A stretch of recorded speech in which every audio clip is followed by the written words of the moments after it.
where you take enlightened entrepreneurs, coaches, and influencers together to discuss cutting-edge topics in the world of relationships, culture, business, and spirituality. And here's your host, Miss Carol Boston.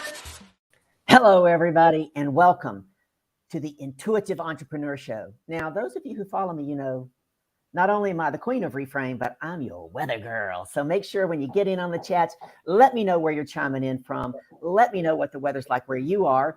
My guest and I were just chatting earlier. You guys know I'm in Fort Lauderdale, but it is sunny and no rain here today. So we do send up our prayers for all those that are in North Florida, as well as Georgia, as well as South Carolina, because there's a lot of inundation going on with the water. And we're going to talk a little bit about Mother Nature today. So I'm excited to have my two guests here today, Todd and Kris. Todd, the first thing you get to do is tell us where you're chiming in from and what the weather's like where you are, and then give us just a little brief introduction. Yeah, no problem. I'm in Denver. I do not see a cloud in the sky, and it's about 85 on its way to 90 degrees today. So, and then intro, I'm a personal development coach. I help people that want more out of their income or their relationships, and they want a simple plan that they can implement and make process within 8 weeks. Fantastic. Thank you so much. Kris, where are you chiming in from? What the weather's like where you are? Yeah, thanks for having me. So I am in the Bay Area of California, and I am so sad to tell you that it's pretty smoky outside right now. Usually about this time of year, we get a lot of fires, and I'm not sure where the smoke is coming from right now. It just kind of rolled in. So hopefully that doesn't mean anyone's in danger anywhere. Hopefully it'll pass by. And I'm a spiritual personal development coach. I'm also a speaker and an author. I have a book out called Change Your Mind to Change Your Reality. And my mission is to help people mostly reinvent themselves. If someone's feeling a little stuck in life, in their relationships, their health, their career, their finances, to kind of shift people's perspective and show them there's another way of thinking, being, moving through life. Fantastic. I got a quick story about being a personal development coach. So back in 2017, I was getting my second certification. This is before Zoom. And we were getting certified. There's about 100 of us on a phone call. And the gentleman who was certifying us, he said, Carol, you're a sales coach. Now, just so you guys know, my background is ex-collegiate professional tennis player who then spent 26 years as a corporate sales executive for Fortune 100 companies, right? So he says, you're a sales coach. I said, I don't want to be a sales coach. And he says, it's the hottest niche with the fewest good coaches, and you're really good. And I said, I don't want to be a sales coach. So you could hear him sigh on the other end of the phone. Okay, Carol, what do you want to do? This is a true story. There's 100 people on this call. And I said, my ideal client knows and accepts they are 100% responsible for their experience of life. This man groaned so loudly. He went, oh my God, personal development, Carol, that sounds like work. Nobody's paying for work. Sell them what they want and give them what they need, right? Now, I was a real follower. I'm like, that sounds like bait and switch. So let's start there. When you tell people you're a personal development coach, give me your experience. Either one of you hop in. Yeah, I mean, for me, it's the first thing is a question like, what is that? And so it requires a little bit of explanation of, you know, helping people do what truly inspires them. And like Kris said, help them get unstuck from whatever that life is that they have either created for themselves or fallen into, you know, and just helping them understand, like, I've got a program and there's a simple plan and you can make progress and stuff like that. But when you tell people personal development, it requires a lot of little bit of explanation. And, you know, often it's like, oh, so you're like Tony Robbins. It's like, well, not quite, but, you know, there's a lot of similarities, but there's a lot of differences too. So that's kind of the main reaction is, you know, questions.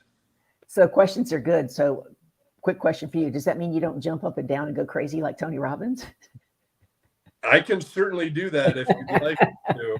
No, I'm good. Kris, tell me your experience. A lot of people ask what's the difference between that and therapy. So I've actually ended up putting it on my website finally, because I'm like, this is what therapy does, this is what coaching does. And I think sometimes people get a little bit confused about where the lines blur. And I think it's really important for us as coaches to make sure that line is very, very drawn out. So that's mostly question I get, or that people tend to want to get into that don't know what personal development coaching really is. And how did you get your start in personal development? Both of you. That's a question for both of you. Like, what most people avoid, would you agree? Most people avoid the introspective look, right? We want to say the problems out there, the problems, the boss, the job, the husband, the wife, whatever.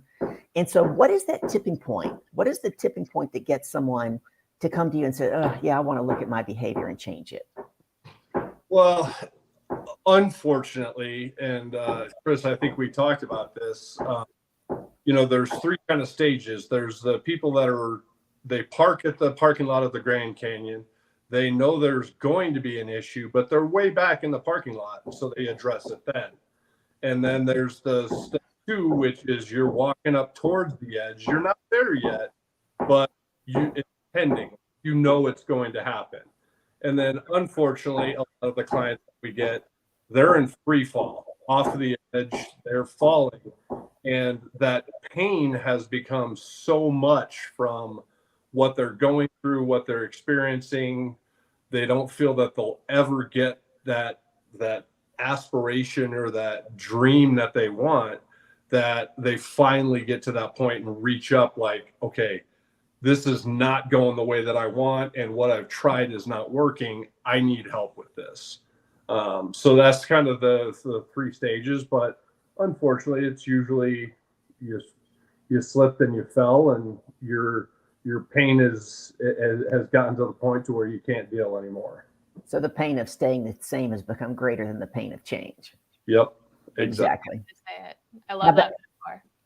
Say that again, Kris, please. I said that's a great way to say it. I love that metaphor, because oftentimes it is people's pain that makes them realize they need to change, when really they can change long before that, right? But the universe tends to make us so uncomfortable if we're on a path we're not meant to go on, that we have no choice but to change. So a lot of that. And did you ask what led us to become personal development coaches? I think I did. Your question?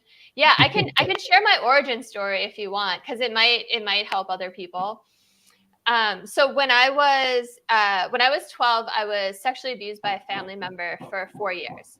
And my big, large, extended, tight-knit Italian family disowned me when they found out about it. And as you can imagine, as a young adolescent, it left me with all of these negative emotions like guilt and anger that I didn't know how to cope with. And a lot of adults didn't know how to cope with. So it set me down this downward spiral. And my life changed when someone handed me a book. And it changed my way of thinking, my way of being, my way of moving through life. And I like to say I was like a sleeper agent, right? Like something inside of me just woke up. So when I finished that book, I started reaching for more, and I started finding all these teachers to study under. I was doing all these healing modalities. I was reading everything I could get my hands on, and I didn't know it, but I was doing the hard inner work. And my life started to change. And then simultaneously, I was watching my mother get really, really sick, because her family had been ripped down the seams, and she didn't have this inner work, right? She didn't have these teachers, these healing modalities. And she fell really deep into depression and illness. She had cancer, she had hepatitis, she had a bunch of other strange afflictions. And she basically didn't get out of bed except for a few hours every day for 15 years. And I had all this guilt that I had destroyed my family and broken my mother. But my mother was my biggest teacher, because I saw what happens to a human body and spirit when they don't change their mind and when they don't ask for that help, right? When they're in free fall, like Todd said. And then I was seeing what was happening to my own body, mind, spirit, as I was changing my mind and doing that inner work. And it completely changed my life. And eventually I wanted to give back and help others. But I think being able to either see that contrast in someone you love or see it in yourself can be that igniter that can kind of kickstart you into change. So I've heard both of you use the word stuck. right? And people often use that word stuck. So I don't know, 3 or 4 years ago, I heard a coach. She runs a $6 million business, does very well. We happened to be in a group setting, and this person was, I'm stuck. And she finally looked at them and she said, "You're not stuck. You're stubborn." I've never forgotten it. You see, because for me, that had such an impact because I was clear that stuck is a choice, right? And I have people say, well, and I'm struggling, Carol. How many of you heard that, right? And I'm struggling. And I say, well, struggle is optional. Struggle is a habit, right? And we struggle because we're addicted to our story. Yep. So we get to figure out, right, what story we're choosing to stay addicted to keep us in the struggle. So talk a little bit about that, like the power of choice, and would you use that word stubborn with one of your clients if you thought it would push them over the edge to do the work? I would, and I have. Like, people have all this opportunity and they know they want something different, but they keep falling back to, well, I've got responsibilities, or everyone says I'm doing fine and I'm doing well with this or whatever. And what it falls back to is, like you said, the stubbornness to have that realization that it's a very simple concept. If you want something different, then you have to do something different. And that's the leap that people just struggle to make is, if you're unhappy, don't be the fly that keeps just hitting yourself in the head and on the window. Like, do something different, try something different, get out of your own way, put your headphones on and don't listen to friends and family that are telling you, hey, you're fine. Just stay with the status quo. You'll be fine until retirement hits or till, X, Y, and Z happens in the future. You need to get that out of your head. And to your point, create your own future with the tools and the opportunity that are everywhere. I mean, you can say what you want about politics or economies or anything. This land and world is full of opportunities. You just have to do something different to reach out and grab them. And if you want different, do different. Exactly. What are your thoughts on that, Kris?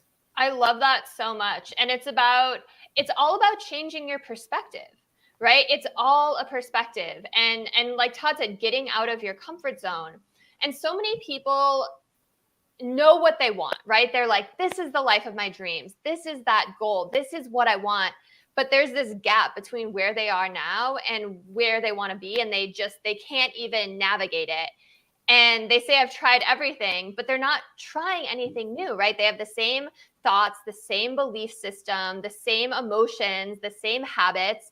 It creates the same chemistry in your body. And you're literally living the same day and year over and over. Like, you might live for 20 more years, but you're living the same year 20 more times because nothing is changing, right? So it is about getting outside of your comfort zone.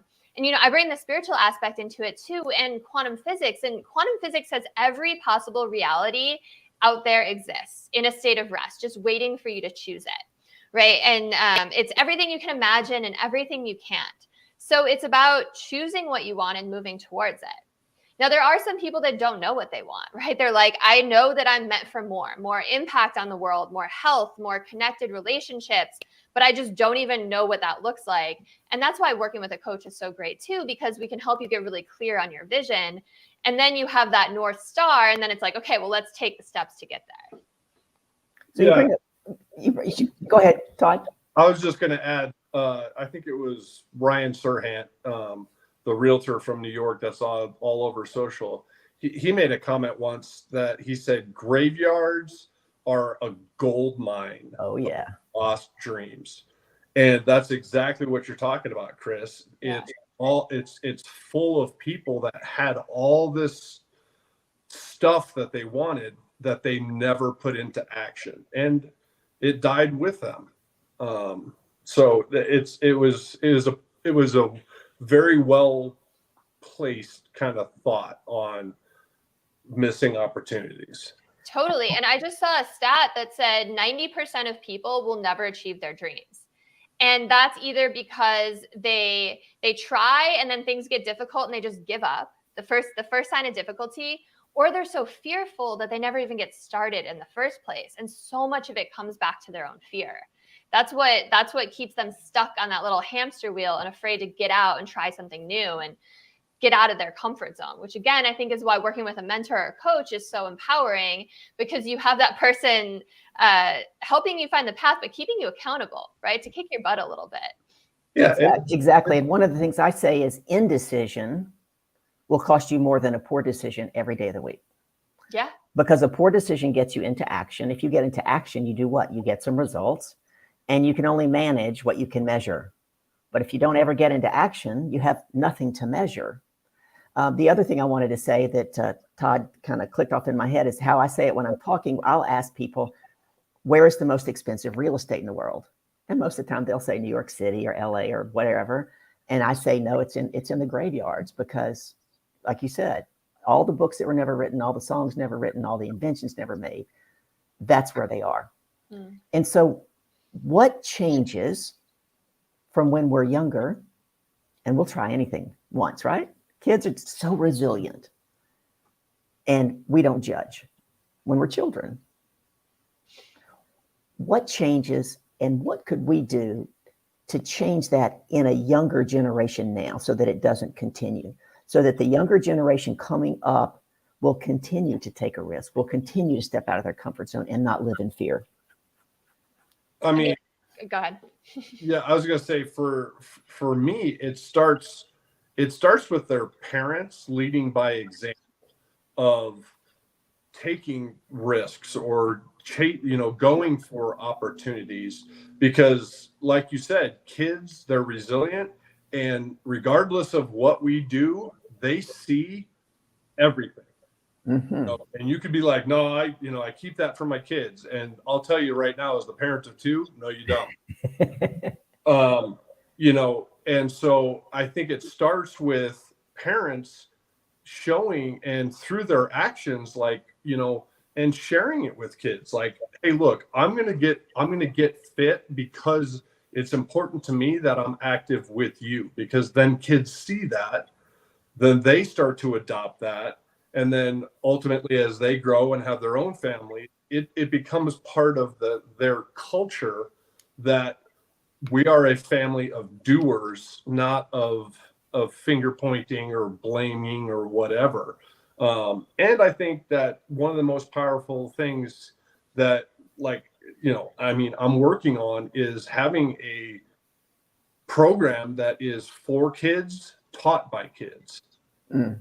And they're going to listen to another 16 or 15-year-old more than they're ever going to listen to a parent, because they feel like we did when we were growing up. No, we live in a different generation. It's different for us. The kids feel that way, but it starts at the top, and just by your actions, teaching your kid, this is how we do it.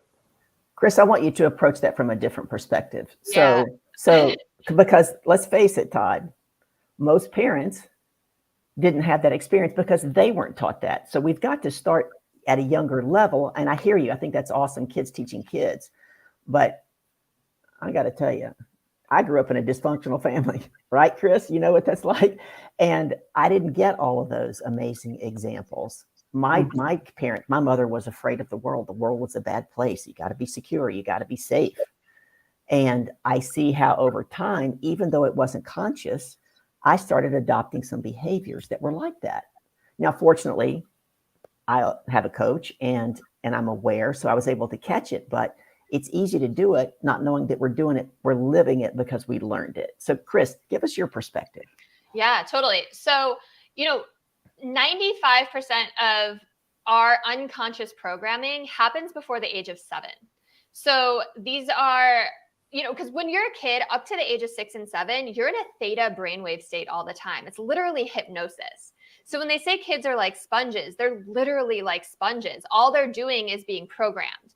So it's the opinions of the adults they grew up around. It's cultural conditioning. It's when you say to a kid, oh, you're really good at math, or, oh, you're not a very good singer. Like all of this stuff, the kids who made fun of them on the playground, it all starts to form their inner voice, their inner lens, and their belief system that they look out onto the world as.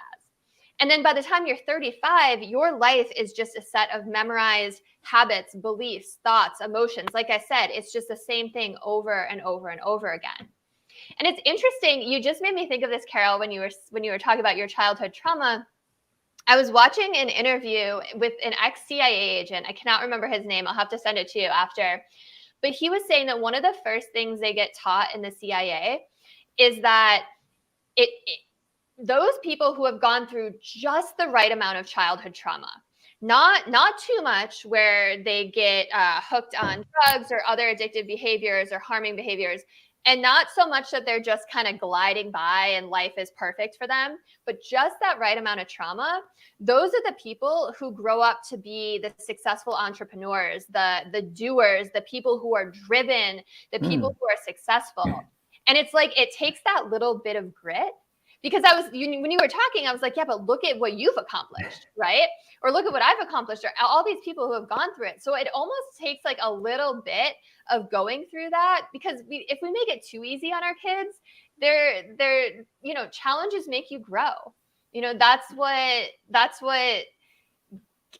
helps us learn, is right. When you make, like what you said earlier, that indecision is like the most harmful thing, because even if you make the wrong decision and you try something and you fail, you're going to learn from that mistake, right? And you learn to fail forward. So inside of adversity, there is always growth. There's that hidden Easter egg where you get to up level. And yeah, I don't know if I have the answer for like what to do with our children, but I think a little bit in the right amount can go a long way. Like, look at Oprah. Oprah had like a crazy childhood. She was sexually abused, and and look at how amazing she is and all she's accomplished. So I don't know if I have the answer for children, but I know that a little bit of hard times can really build people up. Absolutely. You make me think of a gentleman, I can't think of his name either, that was being interviewed, and he had a twin brother. And they grew up in a seriously dysfunctional, alcoholic, drug-using family. This particular one that's being interviewed is, dapper in the suit, on Wall Street, making millions, doing great. And his brother is now dead because he was homeless and doing drugs on the street. And so the interviewer looked at him and said, you grew up in the exact same household. You're twins. What's the difference in where you are and where your brother ended up? And he said something that I took as very powerful. He said, I made a decision. He made a decision. And I know for my clients, making that decision is so powerful. Yeah. Right. You make a decision and you make the decision right. Yeah. And just to hit on, because we've hit on it a few times, the point of indecision, people need to understand that indecision is a decision. You are making a conscious decision not to choose a path or to choose something. Totally. And people look at it as, well, I'm just going to stay here or do whatever. By you taking a indecisive route, that is a decision. Just like in a conversation, not responding is a response. Yep.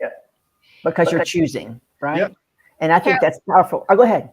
I was going to say, your story about the brother made me think of something I saw online the other day, where it was the same kind of thing, like two brothers from an alcoholic father. One was successful, one wasn't. And they asked them, why do you think you're so successful? Or why do you think your life is so hard, to the first guy? And he said, because I had an alcoholic father. And then they asked the other guy, why do you think your life is so successful? And he said, because I had an alcoholic father. And it's literally just changing your perspective, changing your story, because everyone goes through hard times. So many people go through trauma, but it's what you make of it, right? You get to decide what happens in your present and what happens in your future. And your past does not dictate either of those things. So you can get stuck in your past and in this victim mentality and just thinking the world is out to get you and that life is happening to you. Or you can kind of take the steering wheel for your own life and make life happen for you. And like you said, it's just a choice. Exactly. And you make an important point. You know, if you put 5 people on a corner and they all watched the same car wreck and then you interviewed them, you're not going to get the same response, right? Right. The dude next to me may have never been in a car wreck and he's like, oh, it wasn't a big deal. I've been in a bad car wreck. I'm going to think this is freaking horrible. Right. So it's all the lens that we look through. But what people don't always recognize is that lens, like you said, Kris, is created from our experiences and the beliefs and the things that we went through. And I'm loving this conversation and I hate to slow it down, but we're coming to that place where we're going to, I want you to tell everybody who is your ideal client, how they can find you and work with you. And then I want you to leave them with one thought. If you could only tell them one thing today, what would that one thought be? Todd, you want to go first? That sounds perfect. So ideal client is 35 to 45, doing all right in life, but they want more out of their health, income, or their relationships. And they've tried a bunch of stuff and they want a simple plan that they can actually make progress on in 8 weeks. On social media, the website is project9life.com, Facebook, Instagram, YouTube. It's all project9life. Stuff. And then you can also email me at info@project9life.com. And to leave with is like, if you want something different, do something different. Awesome. Thank you so much. It's been a pleasure having you. Kris? Thank you. Yeah. And I just have to say, it's been great to be with Todd again. I was on Todd's podcast like a week ago. So I didn't expect to have another conversation so soon. So it was really a fun surprise logging in and seeing you. So my ideal client, kind of similar, 35 to late 40s, and people who are looking to reinvent themselves. So I take a little bit more of a spiritual approach. I bring in the law of attraction. I bring in quantum physics. I bring in,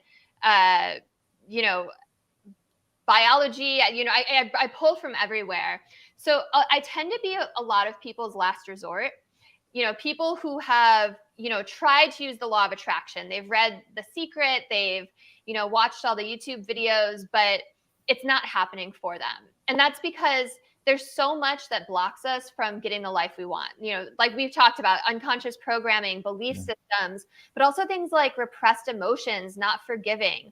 All of these things can block you from really creating the life you want. So I tend to work with people who have tried all of that, and then they're like, okay, help me. And then we go through all of that together. And the one thing that I always like to leave people with is we are all connected. What one person does on the other side of the planet deeply affects someone on the other. And quantum physics, again, backs this up with entanglement. So this is why cancel culture and things like that are so harmful, because when you make someone feel humiliated or shame or sadness or hurt, those emotions get reflected into the quantum field. And then humanity gets brought more circumstances, situations, people that make people feel that way. So I think my ultimate message is to be kind to each other. And the way that we heal the world is by healing yourself first. And then you get to rise up and be that beacon of light for others and offer others a helping hand and let that ripple effect spread to your family, friends, and the world. So that's my message. Be kind, Awesome. Heal yourself first. Thank you so much. It's been an absolute pleasure to have both of you. This has been Carol's Intuitive Entrepreneur Show. We've had another great episode. If you're watching this on #replay, let us know on replay. Give us your thoughts and opinions. I've had 2 great guests today. And the one thought that I'm going to leave you with, trust in the process and take the next step, because that next step will get you into action. Thank you, everybody. We'll be back here next Wednesday. Come and join us. The Intuitive Entrepreneur Show is hosted by Max and Janetta Jones and is brought to you by Life Coaching Today magazine, empowering your health, business, community, and life. This has been a production of True Awesome Life Productions, who asked, what does your true awesome life look like? Start that journey today at trueawesomelife.com. For more information on this or past episodes,